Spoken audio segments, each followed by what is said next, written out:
source of probiotics that will provide not just billions but over 1 trillion colony-forming units per serving for less than 50 cents per day?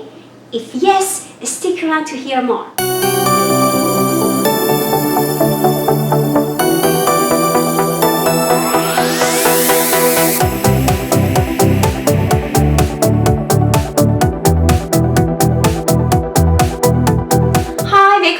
International Kitchen. Today I'm going to show you how to make homemade kefir. Kefir is a probiotic fermented beverage similar to drinkable yogurt. It's generated by immersing a culture of kefir grains in a sugar-rich liquid, usually milk. Kefir grains originated in the North Caucasus region in southern Russia. It's the traditional medicine in that region used to build up the immune system and has anti-aging properties. Milk kefir is a probiotic-rich beverage that is near lactose-free because the kefir grains consume the lactose in the milk to produce the final product. While you can buy factory-produced kefir at the store, homemade kefir is extremely powerful because it doesn't go through the pasteurization process, which actually destroys some of the probiotic qualities of the drink.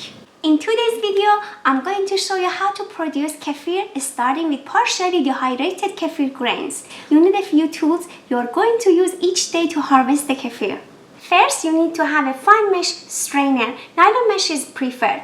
You will want to use a plastic spatula during the straining process so it doesn't damage the kefir grains. You need a glass jar, or actually several jars to interchange from time to time. I use plastic containers like these to save the kefir because they are useful to blend any fruit you will mix with the kefir to make a smoothie and are easy to clean. Finally, you will need kefir grains to start, which you can purchase on Amazon. To wake up the kefir grains, add them to a glass jar and then add the milk. It can be a skim, 2% whole milk or any other kind of milk, but not ultra-pasteurized or lactose-free because kefir grains feed on the lactose. 1 teaspoon of kefir grains per cup of the milk is the correct ratio. Cover the jar with a piece of paper towel and put the lid on, but do not close it. The fermentation process will produce carbon dioxide, which will need to be released from the jar.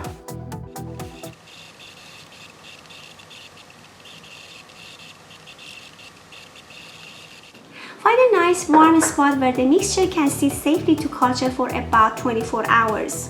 As you see, when first activating the kefir grains, there is little change in the milk. It is unfermented at this stage, so you should throw it out. Grab a clean jar and use a strainer to separate the kefir grains from the milk.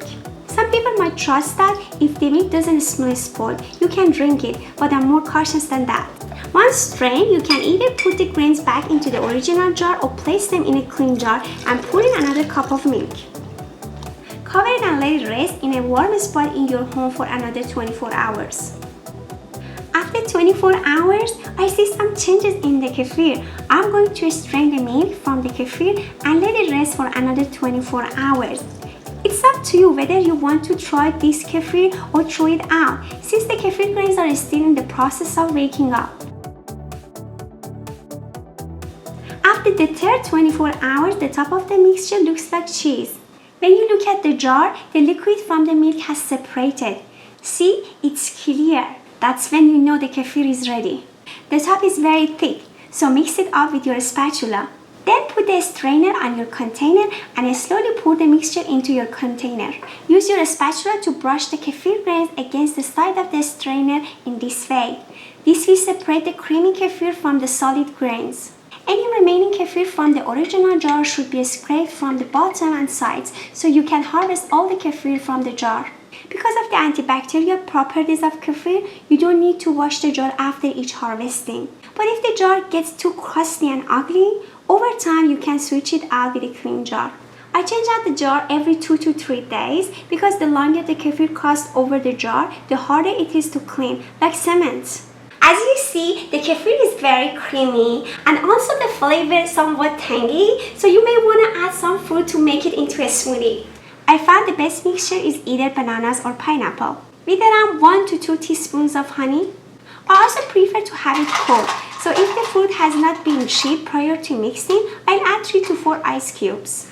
Kefir grains are living organisms, so as time passes, they will grow.